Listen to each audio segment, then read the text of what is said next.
At some point, almost everyone feels it. The sense that you're late, that you missed something, that life started moving, and you didn't. You look around and see people who seem ahead, careers established, relationships settled, lives figured out. And quietly, a thought forms, I should be further than this. Today, we're going to talk about why that feeling exists, why it feels so convincing, and why, psychologically, it's mostly an illusion. 1. The idea of being behind is a social invention. There is no biological clock for success, no neurological deadline for meaning. The concept of being behind comes from comparison, not reality. For most of human history, life had no standardized timeline. People didn't measure worth by milestones. They measured it by survival, contribution, and connection. Psychologist Erik Erikson, known for his theory of life stages, never claimed those stages were rigid. They were tendencies, not rules. Yet modern culture turned tendencies into expectations. Graduate by this age, earn this much by that age, settle down by a certain time, miss the schedule, and you feel defective. But the schedule was never real. 2.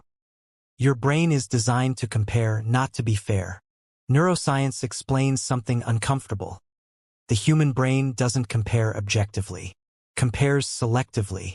You don't compare your full life to someone else's full life. You compare your confusion to their clarity, your behind the scenes to their highlight reel. Social media intensifies this distortion. You're seeing results without context, outcomes without struggles, endings without beginnings.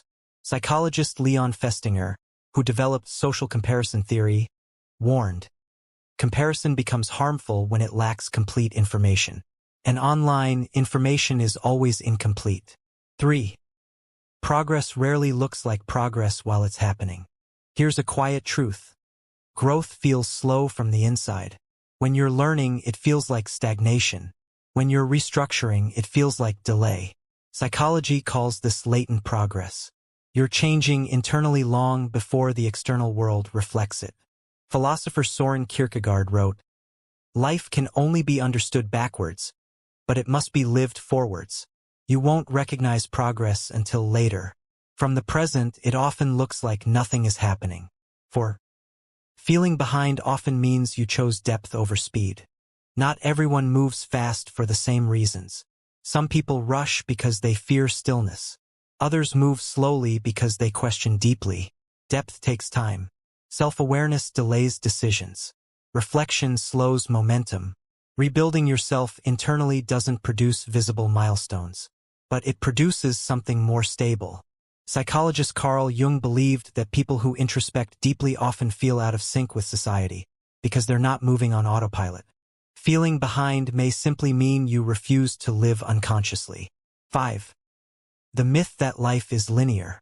Modern culture presents life as a straight line: education, career, stability, fulfillment. But psychology shows life is cyclical, not linear. People reinvent themselves.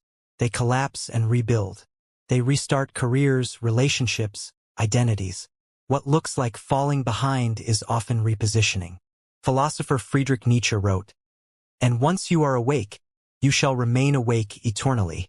Awakening often interrupts momentum, but it prevents living the wrong life efficiently. 6. You're comparing outcomes, not costs. When you see someone ahead, you rarely see what they sacrificed, what they ignored, what they're suppressing. Every path has a cost. Psychology reminds us that trade-offs are invisible from the outside. You may feel behind financially, but ahead emotionally. Behind socially, but ahead in self-knowledge. No one is ahead in everything. They're just ahead in what they prioritized. 7. Feeling behind is often a signal, not a judgment. That discomfort you feel isn't always envy. Sometimes it's information. It's asking, what matters to me? What do I want to build and why? The feeling becomes toxic only when it turns into self-contempt. But used correctly, it becomes orientation. Psychologist Viktor Frankl argued that tension is necessary for meaning. Without it, life becomes empty. Feeling behind can clarify direction, if you listen instead of panic. 8. Time is passing but not wasted. If you feel behind in life, pause before judging yourself. Ask where that timeline came from. Ask who defined it. Ask whether it ever belonged to you. There is no universal pace for becoming a human being. Some lives move fast and collapse later. Some move slowly and last longer. You are not behind. You are becoming. And becoming doesn't follow schedules. It follows honesty, depth, and alignment. When you stop measuring your life against borrowed timelines, you don't suddenly feel ahead. You feel free.